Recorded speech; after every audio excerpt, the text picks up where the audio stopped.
it's a party, I know I slide through. Hey, why me shine with no dime? When I slide through. Hey, bitch, I'm elevator high. When I slide through, I keep it real, I don't lie. When I slide through. Now if it's a party, I know I Yes, sir. with no dime. When I slide through. Y'all know what time it is. When I slide through, I keep it real, I don't lie. When I slide through, step up in this bitch like I'm 10 feet high. Ho, I'm just outstanding. That mean that I can't lie. I got the green next to me, call that shit a stand. It's Thursday night. That means it's one thing. Time for one thing. Just time for one thing. I'm raising up the temperature. It's time for the hottest show on a Thursday night. Let anybody know for the night. It's time for the Rick. Fuck, I'm tired of whack shit. I guess it's you if I'm offending ya. Now if it's a party, I know I slide through. Hey, why me shine with no dime? When I slide through. Hey, bitch, I'm elevator high. When I slide through. Go ahead and get this thing get started, man. I appreciate everybody that's in the building already. If it's a party, I know I Appreciate everybody that done came through, when they gonna come through. Appreciate you for coming through. Listen, ladies and gentlemen, it's not confirmed yet. Not confirmed yet, but we may not have a Big Will sighting tonight. I have not heard back from him. Y'all know how Big Will get when he out there on that block. Get the doing them, get the turning, get the jackknifing trucks and shit. No, I'm just he ain't doing that. He ain't doing that. He's a responsible driver. But let's go ahead and get this thing kicking started, man. Once again, I appreciate y'all for coming through. It's time for the hottest show on a Thursday night. Whether anybody knows it or not, it's time for the Rex Pit, where tonight we going to talk about what's going on with the Bill Belichick snub from being put in this year's Hall of Fame. And we also going to talk about why in the hell Matt Ryan ain't hired a general manager yet, since he say he gonna hire one. We gonna talk about it. But first, y'all know what we do. We gotta show love to the loyal compadres and compadres of the I know. First up, who we got up in here, man? Oh, before I start shouting y'all out, hey, hit that like button and hit that subscribe button too. And while you're at it, share this. Hit that share button. It might look like a little arrow, might look like a little hook arrow, depending on if you done updated your YouTube lately. It might look like a little arrow, or it might actually say share. So hit that share button and share this to your X, share this to your Facebook, to your YouTube, your Instagram, etc. And make sure that you show your boy that love. Now, for the loyal compadres and compadres of that shit. I know. First, we got D. Sloan in the building. What's up with you, D. Sloan? Home team. What's happening? He say, what up, Big Will? Blakberry, what's going on? Home team and Big Will on the clock. Nightlife status. Hey, you know, that's my kind of life. The nightlife. That's my kind of life. That's the life I live, is the nightlife. So you be safe out there in them squeaks, my boy. Be safe out there in them squeaks. We got Jonte Rose, in the building. He say, what it do on this Thursday night, Blakberry and Big Will? What's going on with you, Jonte Rose? What's going on with you, my boy? We got Gats Boy. Got them Gats Boy. We got Gats Boy in the building. What's going on with you, my boy? And we got Gats Boy Speaks in the building too. Y'all make sure y'all go check my boy out on YouTube. Gats Boy Speaks on YouTube, just like how I look right here on the screen, just not with the underscore, but just like this on the screen on YouTube. Go subscribe to my boy. We got Bernard Cantrell in the house. What's up with your home team, Blakberry? No C, just that K in the house. Salute. Appreciate you always acknowledging that myself and Big Will, but not this time. Big Will ain't in the building yet, but maybe he just sent me a message. Oh, no. All right, so I got to stop what I'm doing real quick. So if anybody, if you all know my guy Silk Legacy, that be in the chat, Silk Legacy, or AKA Deshaun Coswell, we gonna pull the prayer warriors out right now. Okay. All right, we're bringing the prayer warriors out right now. Deshaun just sent me a message say he's not doing well. He's in ICU, and he say it ain't looking good. So right now, if you watching this right now, we sending out the prayer warriors. We sending the prayer warriors out for Deshaun Coswell, aka Silk Legacy. Dear Lord, we ask that you watch over Silk, a.k.a. Deshaun Coswell, in his time of need. I know that in your eyes and in your hands, Lord, that he's in the best hands. And I know that we'll all be okay. And I know that everything will be okay for Deshaun. So if you could, Lord, just continue to watch over him, watch over his family. And God bless. God bless Deshaun. God bless Silk. Amen. Amen. Hey, prayer warriors. Prayer warriors. Reach out for Deshaun, man. Keep Deshaun Coswell in your prayers. He's in ICU. He's not feeling well. He says it's not looking good. I don't like getting that kind of news, man. But hey, that's why you got me. That's why you got me. Because when you come to me with something like that, prayer warriors, we sending out all the prayer warriors.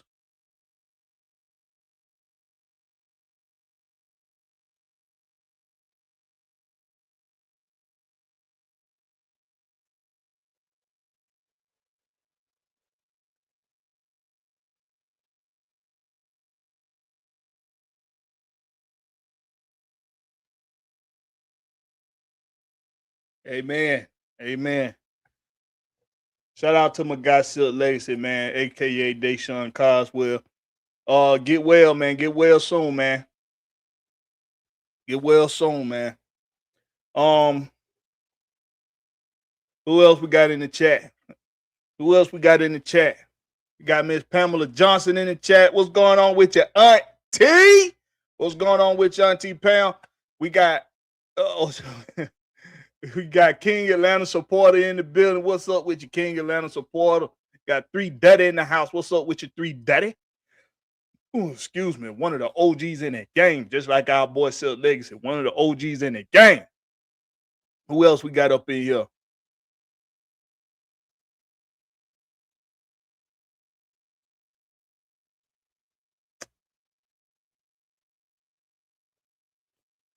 Yo, man, prayer warriors, man. All the prayer warriors out for you, Silk.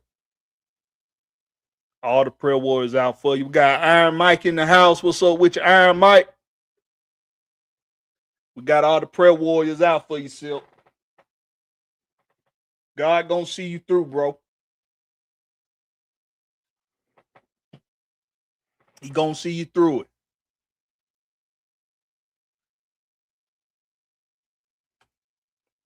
Three does say Big Will took that right turn and he took that right turn on fan speak the other day onto that damn.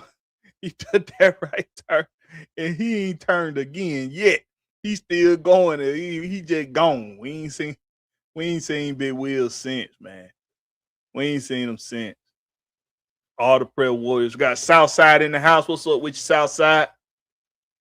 All the prayer warriors out, man. All the prayer warriors out for my boy. I love it. I love it. I love it. All the prayer warriors out for you, man. All right, so I think we got breaking news. Let me see. Shit. What the hell?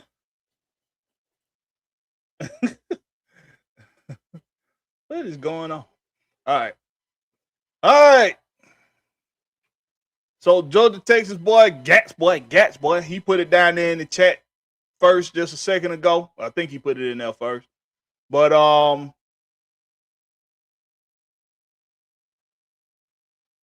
Falcons hiring Bears assistant GM Ian Cunningham as their new general manager. This is per Adam Schefter on X. This is confirmed. He says ESPN sources Falcons are hiring Bears assistant GM Ian Cunningham as their general manager. Ooh-wee. So right when your boy Blakberry getting ready to toss some cash money shit.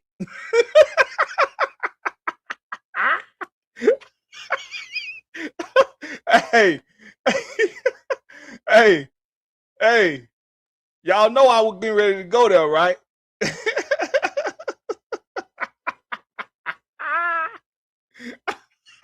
Y'all know I was getting ready to go in again on them boys.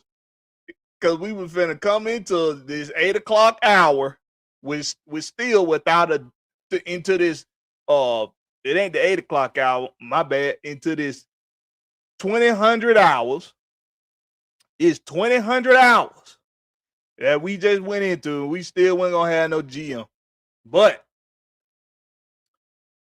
we got a GM now. We got a GM now. Per my boy Gats Boy speaks, per Adam Schefter, as of 8/12 this evening, we now have a general manager in Atlanta, and his name is Ian Cunningham. Everybody give a round of applause for Ian Cunningham. Yeah, hold on, what my thing get. Everybody give a round of applause for Ian Cunningham. Yeah, Ian Cunningham. That's right. Round of applause one more time. One more time. All right, Ian, we appreciate you for taking on the task of coming into this dysfunctional mess that we call a front office. That's right. I said it. I said it. But I think the dysfunction is being cleaned up. I'm going to say that. I think the dysfunction is being cleaned up. I don't like how the cleaning going. I don't like it. I think they went and hired some little Middle Eastern guys instead of getting the me guys. They should have just got the me guys. The me guys gonna get it clean, right? They went got the Middle East guys. They like to chill out and take extra 30 minutes on break and smoke cigarettes in the back of the kitchen. The me guys would have got it right. But nonetheless, I think they're gonna get the job done. I think they're gonna get the job done. I hope they're gonna get the job done. I hope they're gonna get the job done. Oh man. Yeah, Dirty. Three Dirty say, wow, that's amazing. Even in his situation, he reached out to this platform. This is why it's important to take on these responsibilities seriously. We never know exactly. And y'all know Deshaun Coswell, aka Silk Legacy, he's a very big supporter over here, but I'm a big supporter of him too. And I hope that he gets through this by the grace of God. So we know you watching. We know you watching, Silk. We here for you, man. We here for you in the way we can be, and that's just by making sure that people know your name, man. We here for you. You're gonna see it through. God gonna see you through it. Look, I knew King Support was gonna be happy. Let's go. I knew you were gonna be happy that they done finally got a damn GM. They didn't need one, but they got him though. I know Southside happy. Look at all these people so happy. I'm happy as fuck.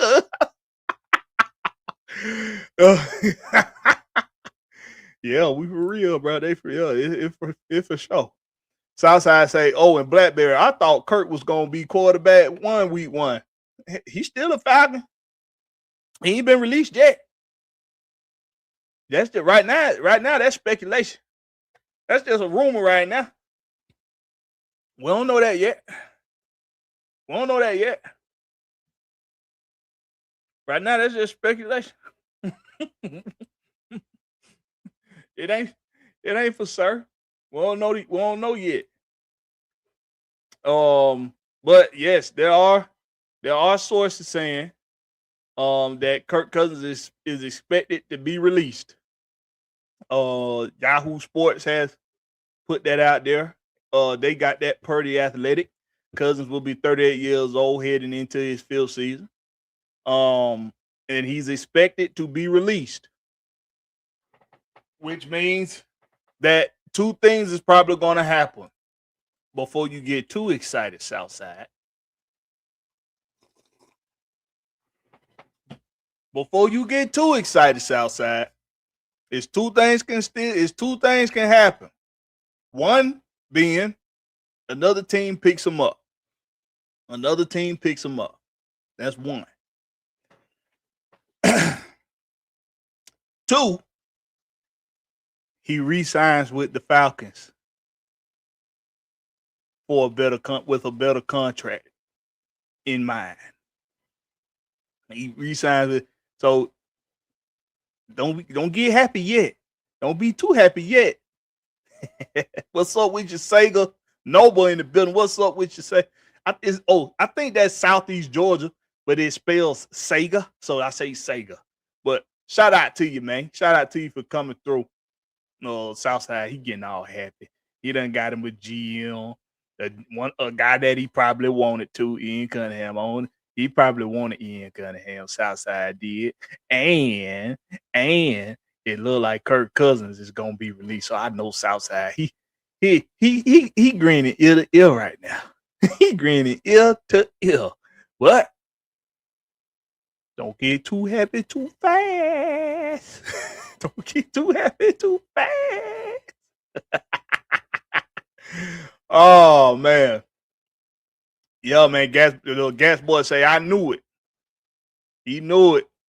Ian Cunningham was coming to Atlanta.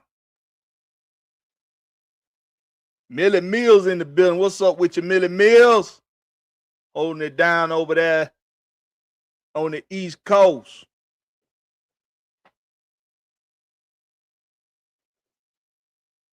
Yeah. Delaware on the East Coast, ain't it? Northeast. Right?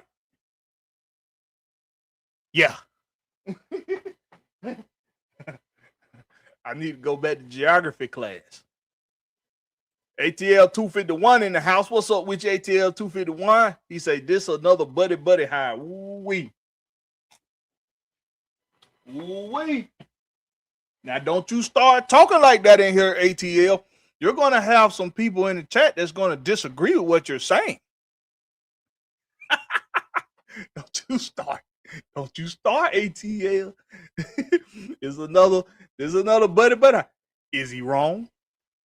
What y'all think about that? What y'all think? Do y'all think that's wrong? Do you think this is nepotism? Or is Ian Cunningham legitimately the best option for the GM position? Or do you think that there's a better candidate out there that they should have went with? What do you all think? Let me start ATL's comment so we can go back to it later. Cause that now has become what the Rex Pit is about now. We're gonna talk about our boy Bill Belichick not getting in the Hall of Fame and the drama that's surrounding it. But first, we got breaking news. The Atlanta Falcons have hired their new general manager, former now assistant general manager for the Chicago Bears, Ian Cunningham. And guess what? He looked like me and some of y'all. So all of that Arthur Blank don't like fucking with us. Cut it out.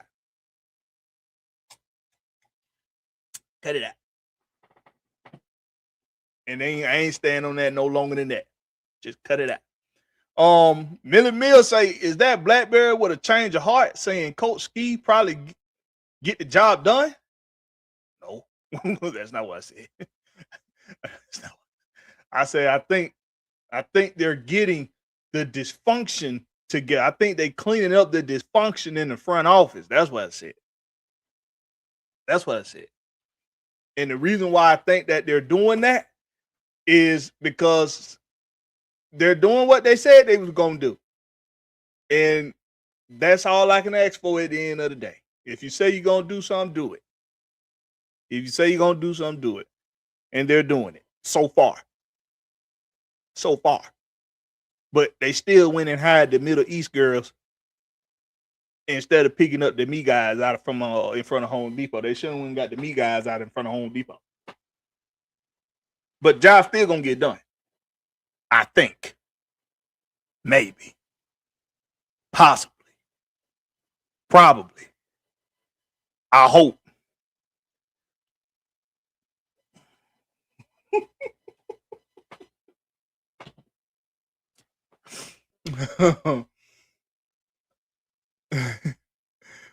I don't, and by the way, Millie Mills, I never said I did not like Stefanski. I gave the pros for why I like the idea of Stefanski coming to Atlanta. It's just that now, if Kirk Cousins is not going to be here, the main thing I liked about him coming is not going to be here. And that was his relationship and his chemistry that he already has in the minor success that he had with Kirk Cousins in Minnesota when he was Kirk's quarterback coach for a year and he was his offensive coordinator / play caller for a year. And that was a Pro Bowl season for Kirk Cousins in 2019. That was his first Minnesota Pro Bowl season. His second Pro Bowl season since being in the league. He had been in the Pro Bowl one time before with Washington.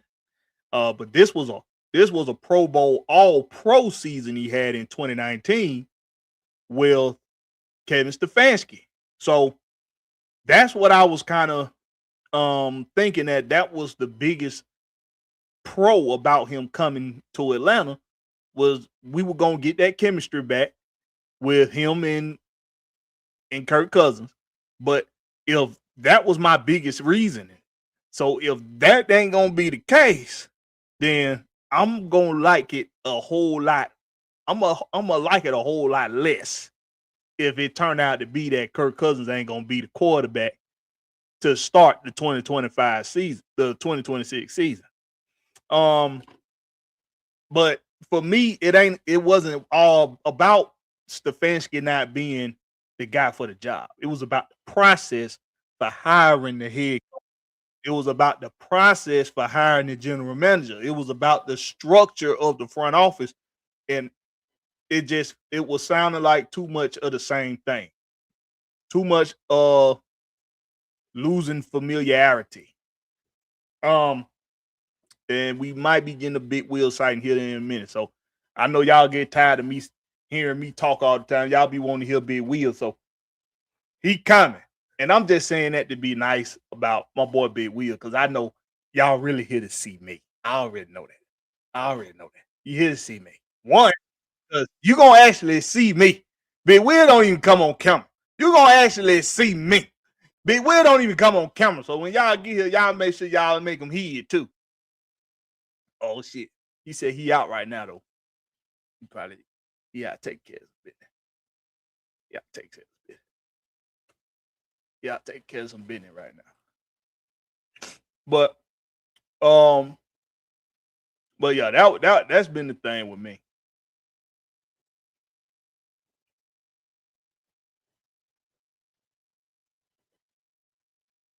Southside said, hell yeah, I'm happy.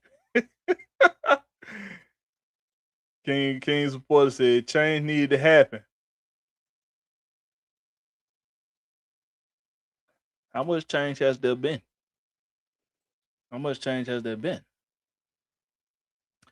Three Dirty say, who's the buddy? Matt Ryan. Ian Cunningham went to Boston College with Matt Ryan. They're pals. They're good pals.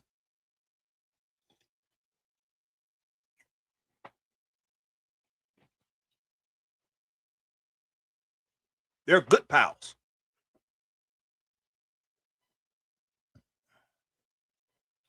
King Atlanta supporter say, if that's what this is, bring that other dude in here. What other dude? Sega Noble say it could be buddy, but his resume is impressive to me. He's been around a lot of winning and a lot of good team building.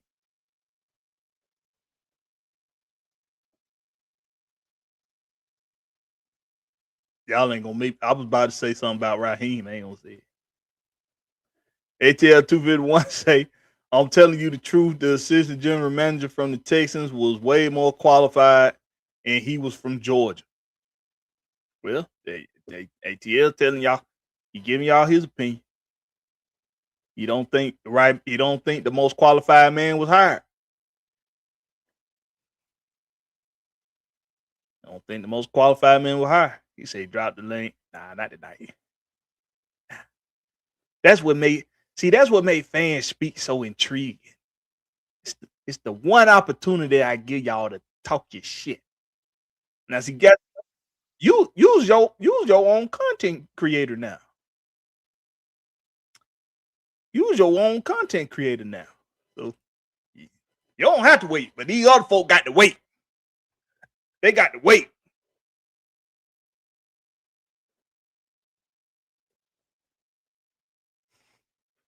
These other folk got to wait. Got to wait till next Tuesday. Got to wait till next Tuesday on Fans Speak when we drop the link.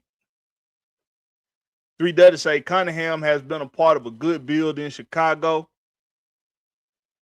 I'm going to tell you what.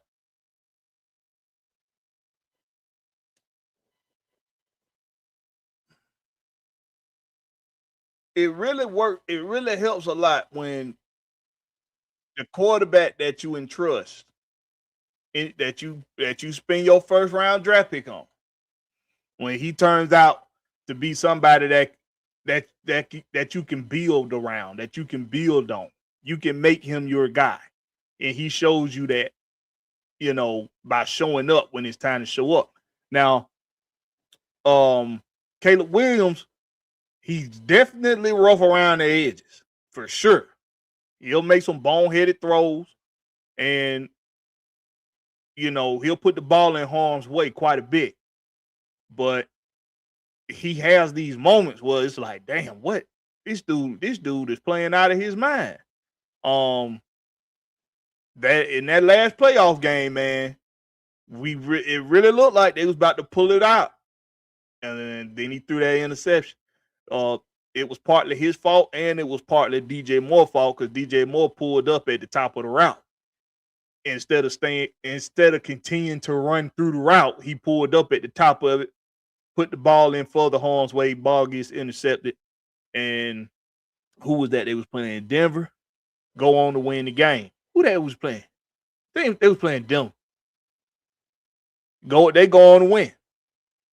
So but the play he made to tie that game up, Caleb Williams, man, it's fourth down. You gotta score. You a long way from the end zone. You like 30-some yards from the end zone. And this dude he's on his horse, man, because they was coming after him. They, like, soon as the ball was snapped, he had pressure on him coming from both angles. That boy backpedaled, spent, and turned around in that pocket, and before anybody could touch him, he launched that thing. Perfect throw, perfect placement, perfect throw and catch in the end zone. Had a man coming wide open back there. It's like it was just a beautiful play, man, to be honest. Caleb Williams made me a believer in him in that game. I believe in Caleb Williams now. I really didn't as much before, but now I do. But he's He's very rough around the edges still. So it when when your quarterback doing the things Caleb Williams was doing, it does it sparks a lot out of the team. Um, and I don't put a whole lot of stock into what an assistant GM does because an assistant GM is doing more spectating than having input and having any like say so on decisions and anything. He's doing more spectating than he is making moves.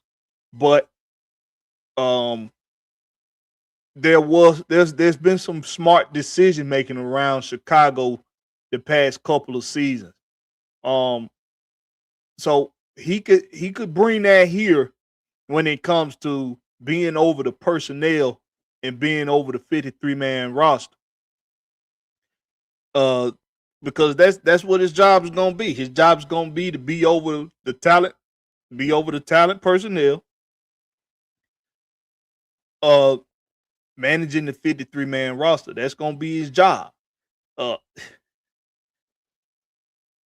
and I guess the beginning and end of that is scouting and recruiting free agents and scouting draft picks and deciding who to go with in the draft. I After that, I don't know what in the hell else his job is. I guess that's all his damn job is. And he gonna negotiate contracts and send it up the ladder upstairs to Greg Beatles to make sure it can be done on the books. And I guess that's all his job is. So once the season starts and once the trade deadline come, GM job for us gonna be done to the offseason from the looks of it. Just from what I can ascertain, that's where his job begins and ends. What's up with your big wheel? What's going on? What's going on, man? What's happening, man? Hey, they were talking about you in the chat. I ain't worried about none of them in the chat, man. They were talking about you. They say you made that right turn on Tuesday. Ain't nobody heard from you since. Somebody said you made a right They turn. say what? They say you made a right turn on Tuesday and we ain't heard from you since. Boy, you know your boy can't stay still, boy. Can't stay still, man. Ian Cunningham is your general manager. He is. That's what they said from the get-go. He ended up being it. And what's your take on it? Do you think we hired the best man for the job, or do you think there was somebody else more qualified that didn't get the hire? I think they did their due diligence, you know what I mean? And pretty much like resourcing different ideas from different general managers so they can implement it in their group, you know what I mean?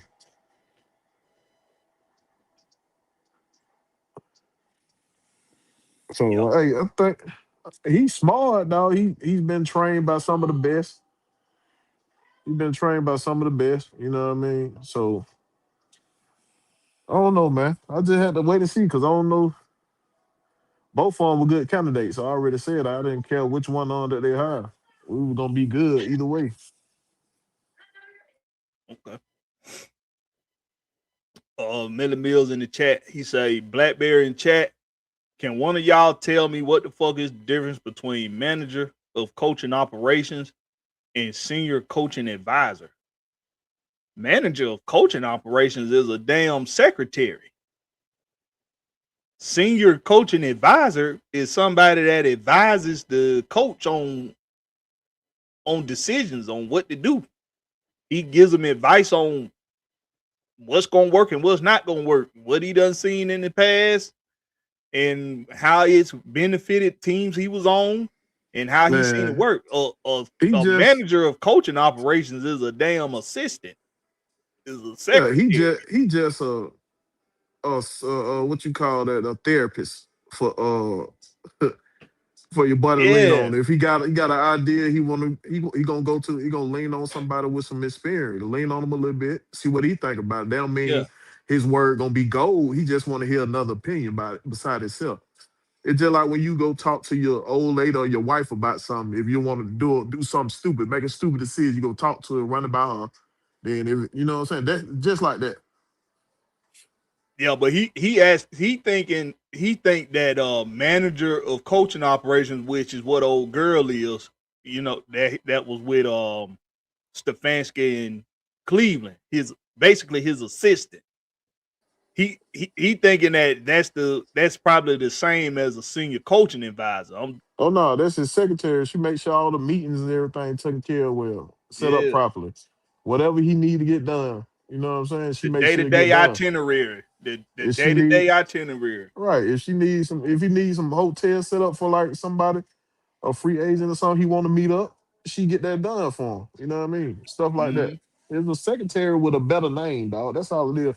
Go look up her job responsibility. You'll see. Yeah, that's all it is. That it's just a fancy name for secretary. You know, if you think about the president of the United States, the president of the United States chief of staff, is just in charge of the day to day itinerary. That's it. The day to day itinerary, making sure that all the meetings line up, making sure everything, the coach where he's supposed to be on time, where he got to be at on time, and arrangements for things, and that's it. The best coffee getter in the world. That's what she gonna be. Like I said, not trying to downplay her A1 coffee position. getter. We ain't trying to downplay it, but that's what it Yeah, is though. It's a but better that's what it is. it's a better name and it's a higher paycheck, but that's exactly what it is. That's what it is. And I know Millie Mills. It was some stupid motherfuckers the other day trying to make it sound like she was gonna be doing way more than that, and she's not. I get it. I know.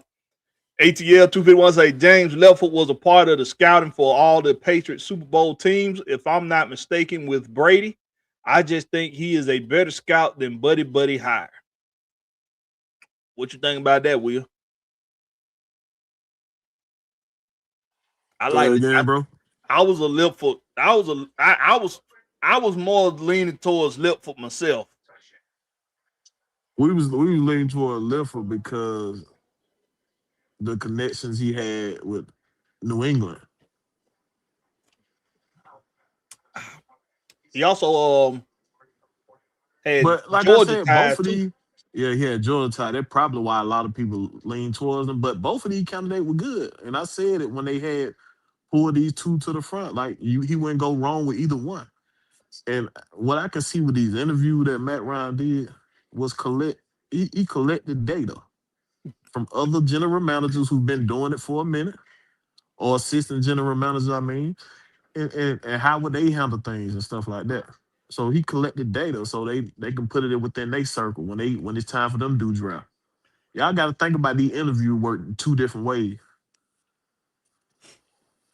ATL also said, and plus, he don't want anything to do with a GM that traded for Grady Wash tags. And he got Georgia Tech ties, so that might, you know what I'm saying. We don't want nothing to do with no Tech folks over here. Nah, I fuck with Want nothing Georgia to do with Tech. no Tech folks. It's I fuck Georgia with over Tech. Georgia Tech. It's Georgia over Georgia It Tech now. is Georgia over Georgia Tech, but I still fuck with Georgia Tech. I still fuck with them. They the home team, man. I got to fuck with them. They the home team. Guess what? They like that look. They like the little bro. Yeah, yeah. They little bro. Gas Boys say Ian Cunningham did the same with the Eagles and Ravens. He also ranked in the top NFL executives under 40 back in 2020. Intricate part, no, Ian Cunningham went to Virginia. Excuse me. No, I wasn't talking about Ian Cunningham being with Georgia Tech. I'm talking about the other niggas got Nah, Georgia Tech yeah, ties. I think he made that comment earlier. Oh, but yeah, don't.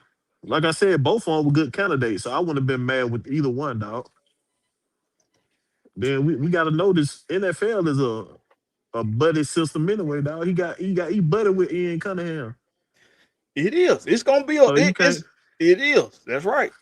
It's buddy system all over, cause we can't be mad for him hiring somebody that he know. But we can't say the dude don't have the resume. The dude got the resume. That's true. Ian Cunningham got the resume. We can't be mad at Matt Ryan for hiring somebody he know. He knew both of them. But we'll let it slide, see how it go. What in the hell is that? Oh, that's this. I'm trying to figure out what the hell that was. That's true, man. The entire NFL is ran off of nepotism. It is. Coaching trees are a prime example. Every time, look at all these coaches that was here under Mike Smith that went on to be head coaches. All they did was hire people that was here in Atlanta with them when they was here in Atlanta. They just hired people that was here with them in Atlanta. Then they went on to be head coaches too. That's why we didn't understand what in the fuck Raheem Morris dumbass was doing with Zach Robinson and Jimmy Lake. Now they was with him over in what you call in LA. So, but they was like adopted stepchildren. they didn't literally come from the bloodline. It was so, hey man, like Winston say, is that good old boy? It is. It's a good old boy system, and it's gonna listen, y'all. It's gonna always be a good old boy system. It's gonna always be that. It's in the generations in the good old boy system are gonna continue to come in as to be ushered in as they do. That's professional sports, period, dog. It's period. They It's sports always everywhere. gonna be. Period. They gonna lean towards someone that they know they can take a chance on like that. But we can't go over the fact of Ian Cunningham resume, dog. He got a great resume. So we got to look at that part too. Yeah. Excuse me. Yeah, let's do that real quick. Let's look at our boy resume.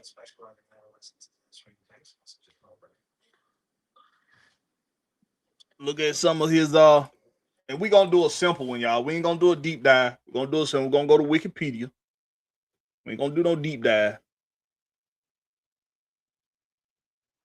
Because Wikipedia should have the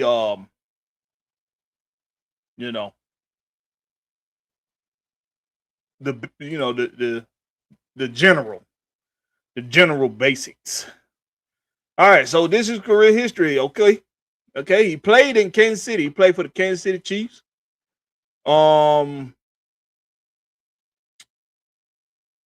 He played with them for 1 year in 2008. Off season he was on the practice squad. He was on the Kansas City Chiefs practice squad in 2008. It don't tell me as what, like receiver or something. I don't know. But he played for the Kansas City Chiefs in 2008 on the practice squad. Operations, he was with the Baltimore Ravens from 2008 to 2016. So in the same year he was on Kansas City's practice squad, he went into operations with the Baltimore Ravens. That's interesting. That was from 2008 to 16 as a personnel assistant. He was an area scout in Baltimore from 2013 to 2016. So area scouts are pretty much in the region of that team. That's where they scouted. So they do scouting at at the colleges in that area. He went to a lot of schools in the Virginia and Maryland area, Delaware. He went to basically schools around the DMV area scouting talent. Probably telling guys to come in and do off-season workouts, try to be a walk-on to the team or something if they didn't get drafted, which a lot of a lot of kids in around that area. If you weren't in Virginia or Maryland, if you didn't go to Virginia, Virginia Tech, Maryland, West Virginia,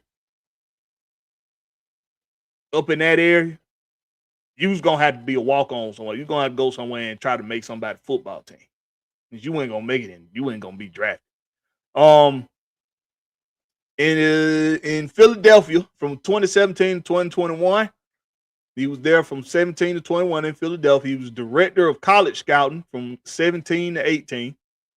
He was an assistant director of player personnel from 19 to 20, and a director of player personnel in 2021. So during his time in Philadelphia, he saw And much both on success. 2-time Super Bowl champion. He saw Him and Lifford, he 2-time saw Super Bowl champion. Yeah, him and Liv for both 2 times. Yeah, but he saw he was around great success in Philadelphia the time he was there, because as we know, that was around the time that you got the Nick Foles Super Bowl, and you got the second Super Bowl with the guy they got now. So he was there from 17 to 21, and then we picking him up from Chicago 2022 to 2025. He was assistant GM the entire time he was there. The entire 3 years in Chicago, he was assistant GM. And as I explained earlier, over the past couple seasons, you gotta acknowledge that the Bears have gotten better the past couple of years.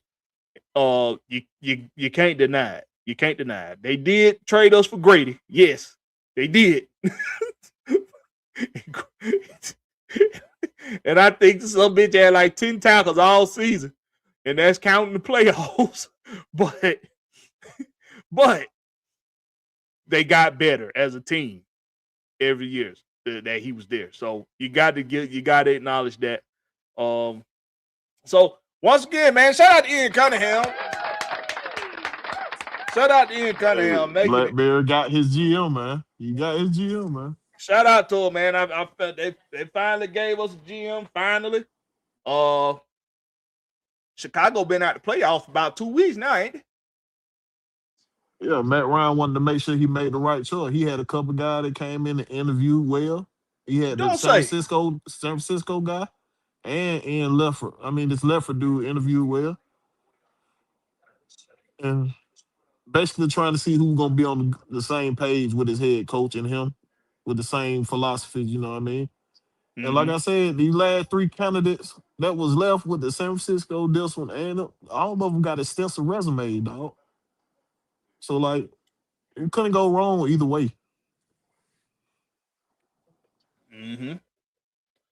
What's up with your Bird Gang? He up in here, Atlanta Bird Gang in the building. What's up with your tighty? He say Raheem was criticized for hiring his buddies, and Matt Ryan came in and hired his buddies. Hope it works. Let's get it. 100. He's Lord, not wrong. Mercy, dog. Come on, man. Can y'all get a chance, bro?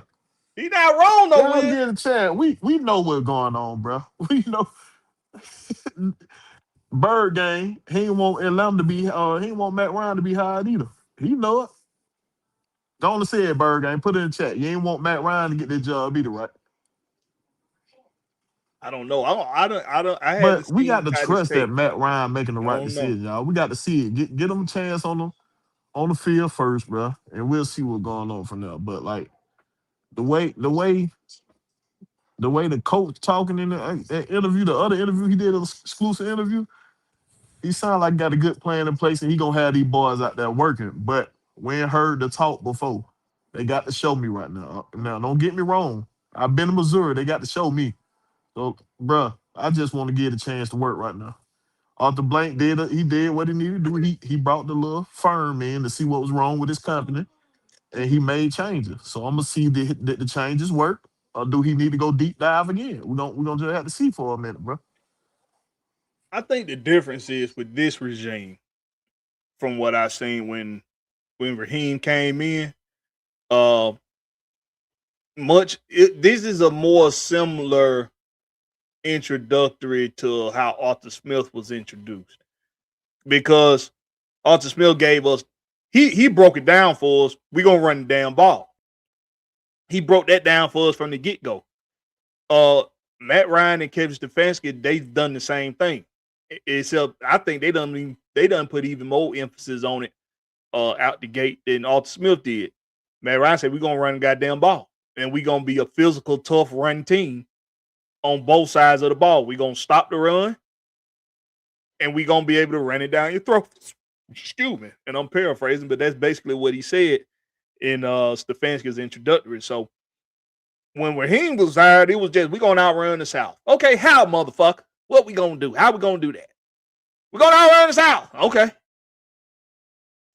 That nigga, what he did was he should have outran his damn mouth and ran his ass back up out of here as soon as he let that stupid shit out of his mouth. So that's the difference for me that I see. Like I said, structure-wise, I hope we cleaning it up. I hope we cleaning up this mess of a front office, and I hope it's being cleaned up. I hope the dysfunction is over. I'm going to hope for the best and pray we got the best of luck, because I'm like Big Will now. We just need to be lucky. But that's not the only difference, though, in this regime. The difference now also is it might be nepotism, but Ian Cunningham has proven success. He has proven success in this league with the Philadelphia Eagles. He's got proven success here. That's undeniable. His time in Philadelphia, he saw great success. So he has proven success in this league.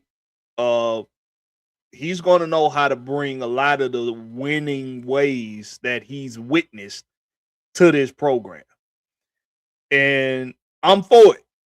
I'm all for it. I'm all for it.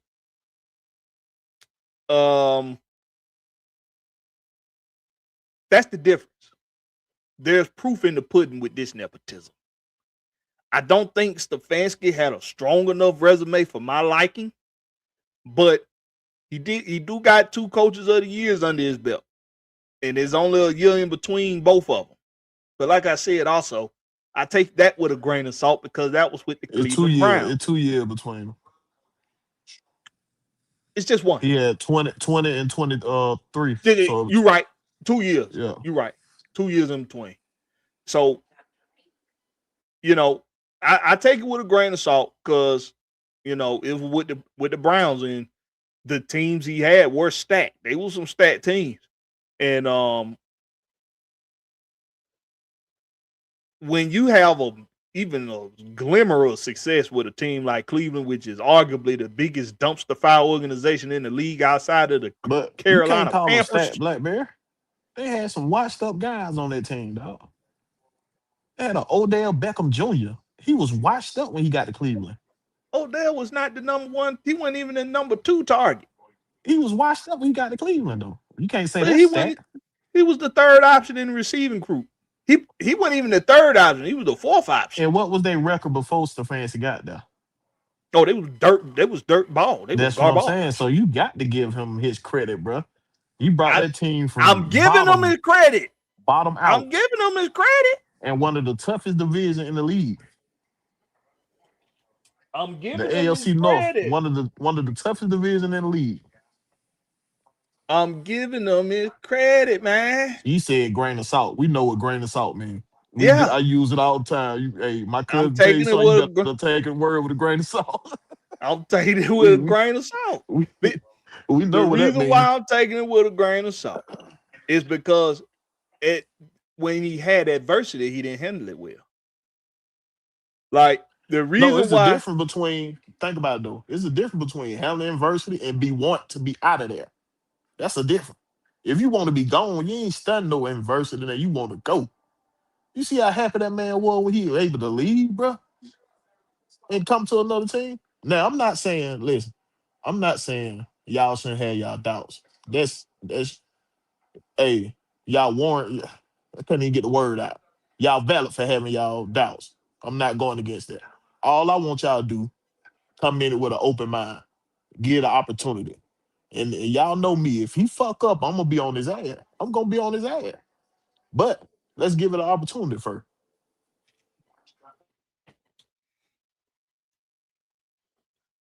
He probably wanted out of there as of 2025 season, but he was trying to save his job in 2024. Um, but like I said, the reason why I take with a grain of salt is because when the adversity came, he didn't handle it well. When guys like Tomlin, like Mike Tomlin, had adversity, they still finished with above 500 records. Still was fighting to get playoff spots. Same thing with John Harbaugh, still fighting to get a playoff spot. So it's when you can you handle adversity? I haven't seen proof of him But you know what you handling said about that adversity. though? They love where they was at. Mike Tomlin loved It Pittsburgh. it don't The matter. fans It, probably been calling for that nigga to get gone for the last couple of years, but the front office love Mike Tomlin. you It's a don't want difference. The coach of the front year office of twice the Browns. in Cleveland. He wasn't trying to get out of there like that. How many coach of the year Mike Tomlin won? I don't know. I gotta look it up. But I'm saying though, Baltimore and Pittsburgh, they love being there. Them jobs, they love being there, bro. Don't nobody love being in Cleveland. So he ain't love being there when he was coach of the year 2 times. No, man, look, he probably was glad, that was his first out job opportunity. He probably was happy he had a job. That was his first year. You forgot?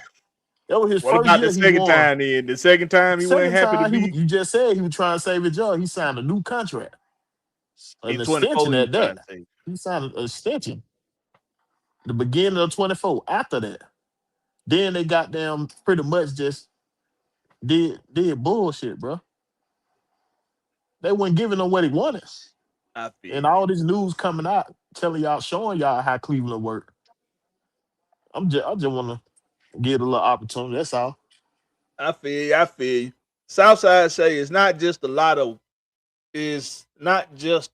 us wanted Ian, but Ian has proven he can build a team everywhere he went. Well, see, you got to be careful about the words you use because he didn't build the team in He just was a Philadelphia, part of it. right? He's a. You got to think about the big word in front of it is assistant. Now he was a part of it. He's a very good scout. So he's like Terry. You remember Terry wasn't like he was a scout, one of them free agent scout, very good at that. But the difference with Ian, he good on both ends with the Mm-hmm. college and free agent. So he just was never given the opportunity to be a GM. Now, you got to think about it. He been on interviews to be a GM before, never got the job. This the first time he get an opportunity. Now he's definitely the reason why we call Philadelphia, uh, what we call it, Northern Athens, Philly dogs, Philly Philly dogs. Dogs. Yeah, He definitely the reason why we call them the Philly Dogs now. Um, but you know that's that's because he was director of college scouting and he was assistant director of player personnel and director of player personnel in 2021. He was only director of player personnel for one season. I think that's something to keep in mind too. Uh so the build what he built, I kind of like slow down with that. And then he was assistant GM in Chicago. So does he have a hand in his latter years of Philadelphia and the time that he was in Chicago? Yes, he does have a hand in building the team, but he finding the didn't. talent. Right, he was Right, finding the talent. He wasn't final say so, but he was right, finding the talent. You know what I right. mean? So let's let's just make sure we mindful of the verbiage because we don't want to psych ourselves up for something that we think is true and it's not. Yeah, just it's all right to be happy, but just you know what I'm saying. Just hey, let it give it a chance. That's it. So Mm-hmm. all y'all who skeptic of the hire, y'all rightful to be so, and the ones that are happy are rightful to be so. Mm-hmm. Either way, just come in it with an open mind and see what happens. Cause we been through it. We been through it before. So let's see what happened with this situation. Right. Uh, Gats boys say yes. Derek Moore, Michigan has been going crazy. ATL Moore been dominating out here all week. They talking about some college prospects. Let me see. Mill say, okay, that's y'all shit. Makes sense now. Oh yeah. With the manager of coaching operations. Yeah, that's how she just she a real good secretary. That's what she is. She's really good because he brought her from Cleveland, so she must do her job very well. She's basically what Sarah Hogan was for us for a long time for the Falcons coaching staffs. That's sure. Sarah Hogan is now holding a similar job title with Washington. Let me see. What's up with you, Raymond Collins, man? I ain't seen you in a minute, boy. What's up with you? You say what it do, fellas? What's happening, my boy? King 11 Supporter say, I want to know what Matt Ryan we getting, the quarterback or Matty undercover ice? Well, if you think about it, Matt Ryan's job is done. There's nothing left for Matt Ryan to do. Well, that's not all the way true. They got to bring their homework to the principal office. The coach and the GM got to bring their homework to the principal office now. He got to make sure they did right on the essay. Well, he say he not gonna get it. He's not going to do their jobs. He not gonna do it, but he ain't never said that they wasn't gonna bring their ideas to him. He never said that. They bring that idea to him, but all he doing is lending the ear out now. He just signing off on it. You know how you go in the it. military. You got a plan to go handle something. You got to have the general to sign off on it. Have the general signed off on it, and you go put it in play. The general can say we ain't gonna do that.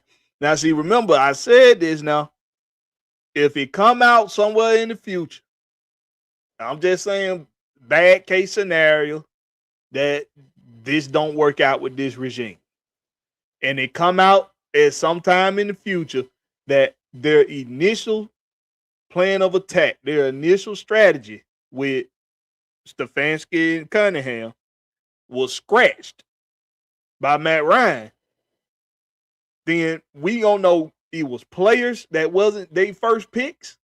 It was decisions that wasn't their first decision. And then we gonna have to label it that Matt Ryan is the one that screwed up. That's why I say he can't screw it up. But yeah, he ain't gonna interfere. He gonna pretty much let them do what they did. He gonna let them his do job that pretty much. He got to. Whatever they come they come to him with, he gotta let them do that. Now he probably gonna hit them like, are y'all sure? You sure this is what you want to do? Yeah, hit him with the are you sure? Go ahead. But he gonna let them do it. And then if they fuck up, he gonna come to him and be, hey, look, we need to change course or some shit like that. Yeah. But now that he gonna I let can them see. do their job. Yeah, he gonna let them do their job. But I think whatever hill you let them start climbing, you gotta let them die on it. You got to. Now, if you go to them and you be like, hey, we sitting here at 500 mid-season. We sitting here at 500 mid-season. We could have easily lost a few of these games. You gotta let them take them bumps and bruises like you do your kids. You don't want them to die now. You don't want them to die. You gotta let them niggas down that hill. You got to, because you done told the whole fan base, and you done told your owner that you're not going to get in the way of them doing their jobs. So if they don't do their jobs well, it's gonna be because they failed all on their own, and you didn't come to them with no kind of help. They brought you what they plan is to fix this and to fix that. The changes didn't fix a goddamn thing. They asses got to go, and you got to figure it out with somebody else. And hopefully the next time, you start over with the GM first.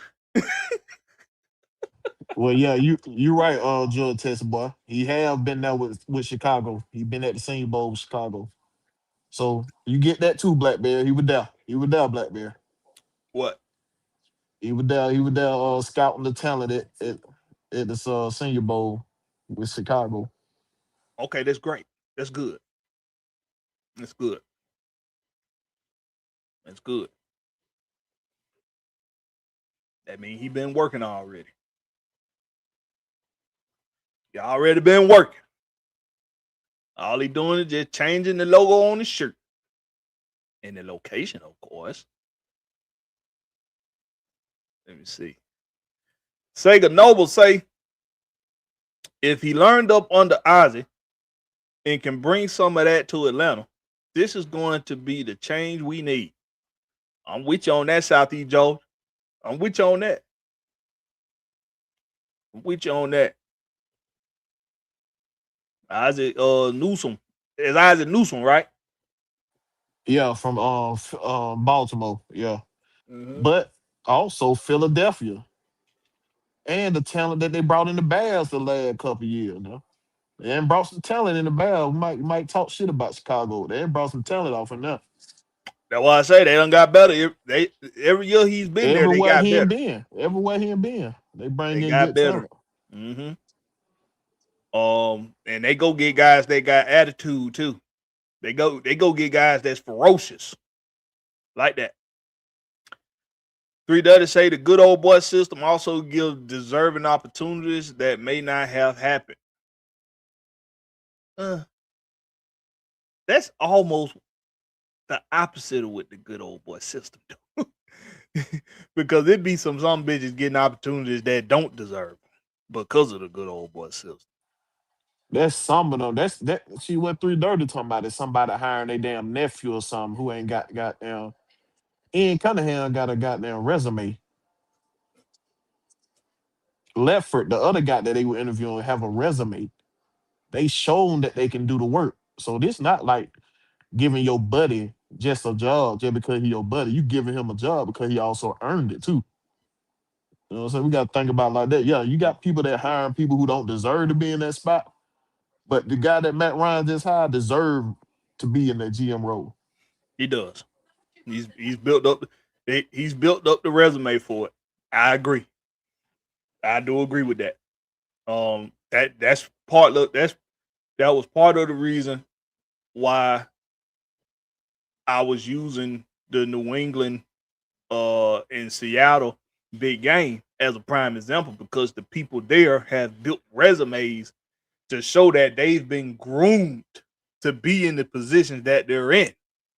So with Matt Ryan hiring Ian Cunningham, it settles a little bit of my despair, a little bit of my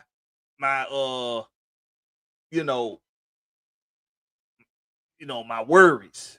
It kind of subsides it a little bit, because I look at Ian Cunningham and I can see he's been groomed to be in the position that he's in. I think he a little too late to this party for my liking, but that don't mean he too late for the party though. It can still be a great party. We can still turn this thing out. We can close this thing up at sundown. At sun up. So if it's that kind of party where we doing this thing till sun up, then that means we going a long way. And I can get behind that. King Lamb Sporter say, why does Ian Cunningham look like Terry Fontenot but just taller? Yeah, he lose my voice a little bit. He a little beige. He beige. He one of them beige boys, but he like he a tan beige though. He tan beige. What's up with your Cushido? He said, we got our GM Blackberry. You happy? I didn't think you needed a damn GM. You was doing the job already, but yes, I'm happy. Yes, sure. Hey, if you think about it, Arthur Blank gave y'all a little chocolate with y'all milkshake. Gave you a little caramel with your milkshake. That's what he did. I am happy. I'm happy that we can we can move on to the next stage of the damn off season before February. They waited till almost we was knocking on the damn door of February, but they got the hire made. And from the sound of it, from my boy Gats boy speaks, he already been working. He just wasn't working for us while he was working, but he already been working. So what part of the work he done already, he could just transition that shit right on over here to Flowery Branch. Let me see. ATL say facts, and I think an interview for Matt Ryan's job too. Cushido say Stefanski, Matt Buddy. Since when? No. They talking about Ian Cunningham. Ian Cunningham is Matt's buddy.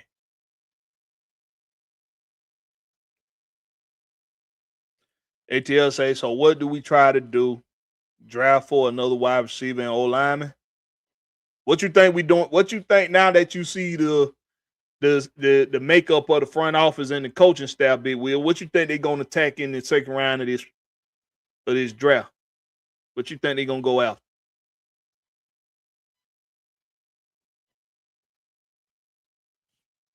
You there, Big Will? All right. So I think me personally,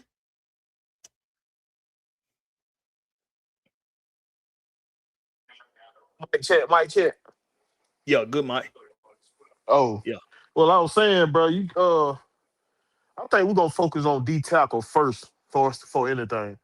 Then you could coin flip between a CB2 and a wide receiver two for that next pick. But I think we're gonna focus on that D lineman first.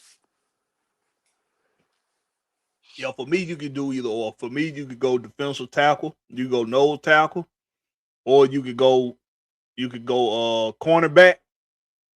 I wouldn't be mad at receiver, depending on who's left. And now that we know, and that's the other thing.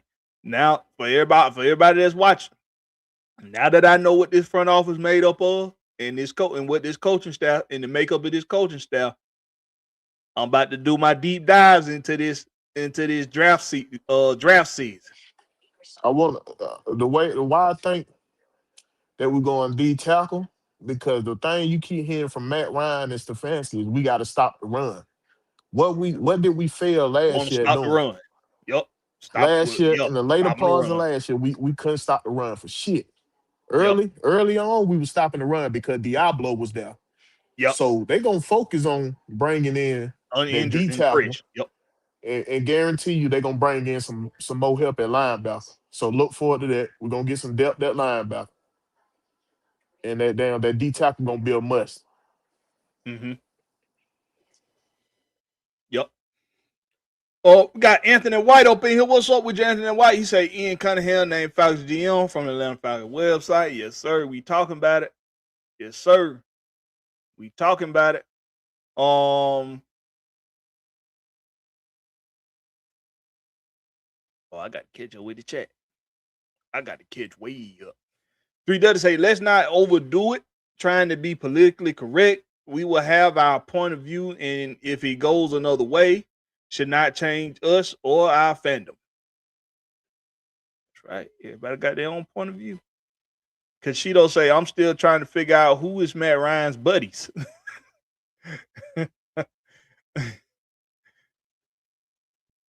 I got to see what they do in free agent first to see what they're going to do in the draft. I don't need to see what they're going to do in free agent first. I think this is one of those situations where because you got a new coach and staff, you got a new head coach, you got a new offensive coordinator, and you got the same defensive coordinator, and you got a new GM. This is one of them situations where it could go a lot of different ways, regardless of what they do in free agency. Because even if let's say George Pickens, let's say they land George Pickens in free agency, it's still a chance they'll draft a receiver in the first round. It's still a chance they will. Because are you going to be able to retain that much star power on the team for more than two seasons would you be able to retain Drake London and George Pickens and Bijan Robinson? Are you gonna be able to retain those three that much star power along with your rising? If your quarterback turn out to be the rising star we hoping he gonna turn out to be, are you gonna be able to retain all that talent more than 2 seasons? So they still could draft a receiver first before they draft anything else, even with a George Pickens signing. Especially because it'll be in the second round. He'll be if he turn out to be a damn good receiver, you ain't got to pay him first round pick money. So that's that. He won't be getting first round of money for his first 4-5 years. Potentially 6 years. You won't have to really pay him that kind of money yet. So it can still happen.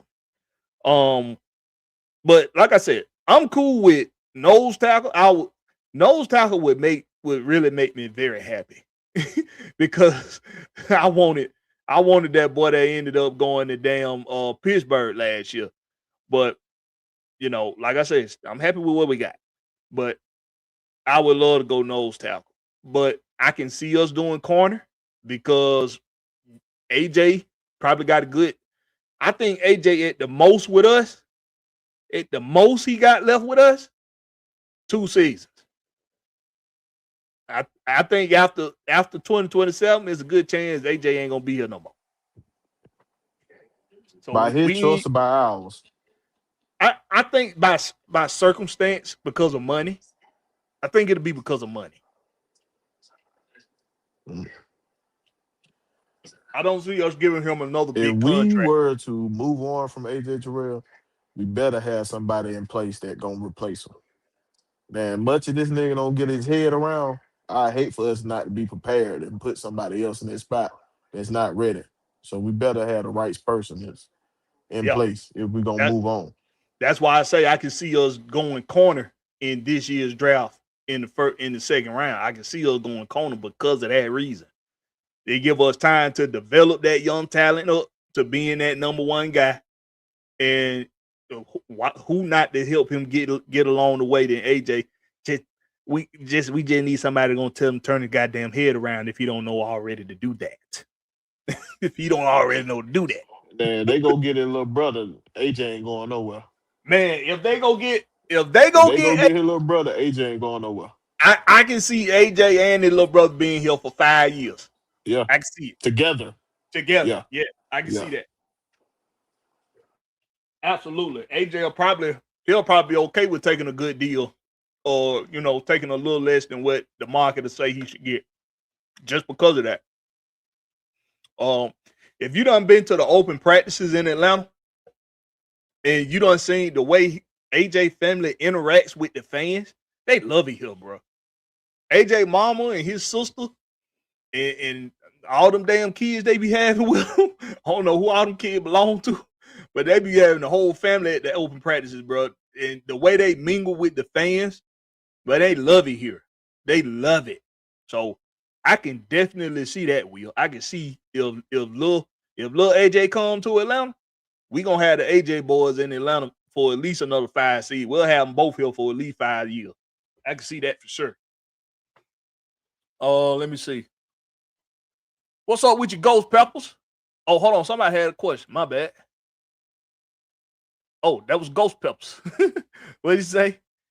He say, question, do y'all think Ryan Newsel did a good enough job? And if not, do we address the center position in the draft for free agency?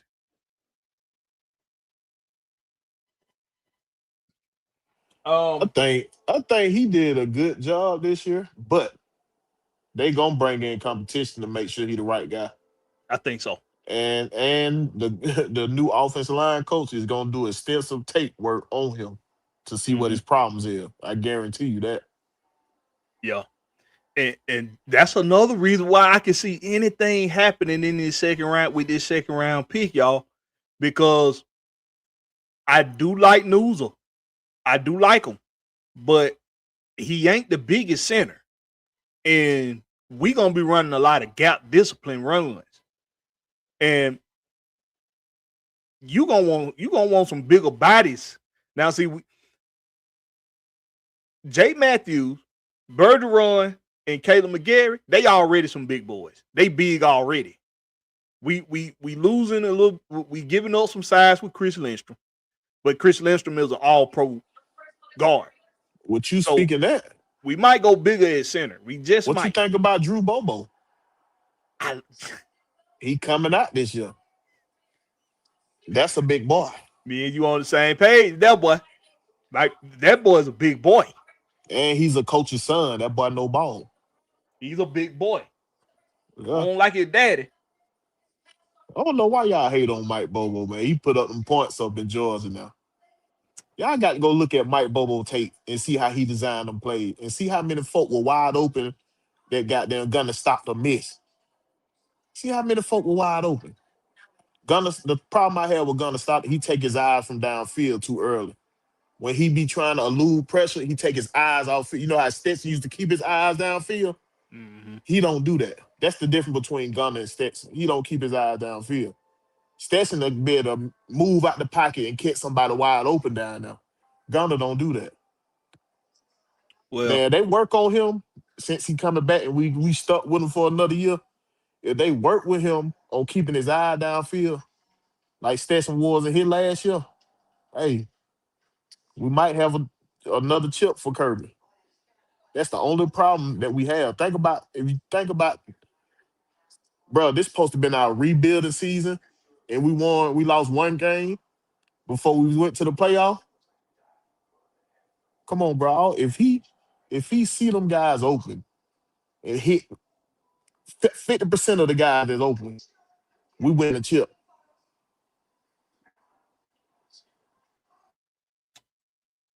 I got to agree with you. I can agree with that. I can agree with that. I still I don't trust. I just don't trust that motherfucker, Mike Bobo. I just don't. I don't know, man. I'm telling you, Blakberry, I think you could be right. I think you could be forget right. what you hear everybody talk negative about Mike Bobo because he's from the older days, and they always been talking negative when Kirby hired him because of the older days. But if they go look at his resume, he scores points. And if you go look at his tape and how he designed plays, he designed good plays, bro. You just gotta look at it. Yeah, I feel. I feel. My mind can be changed about Mike Bobo. It can. Let me see. Now see, Ryan Newsel is 6'3", 305 pounds. But my Bobo boy, Drew Bobo, is 6'5", 305 pounds. So he's a little bit taller, and we already know how it is in sports. If you listed at 6'3", you probably really more around 6'1". If you listed at 6'5", you probably really more around 6'3", 6'4". But he's carrying my Bobo boy, Drew Bobo. He carrying his weight a little bit more athletically built. He's a little more athletically built than Ryan Newsel, and he's just bigger. They definitely could go Drew Bobo in this draft. Definitely. But what do you think he'll go in the draft though, Will? Probably like 4th round. I can see him as a 3rd or 4th round. 3rd or 4th. Let See, me we see gotta think what's all our Wilson picks. from the last Georgia center went like 3rd or 4th round, if I'm mistaken. Let me tell you, what the name? Wilson? What the first name? I forgot it.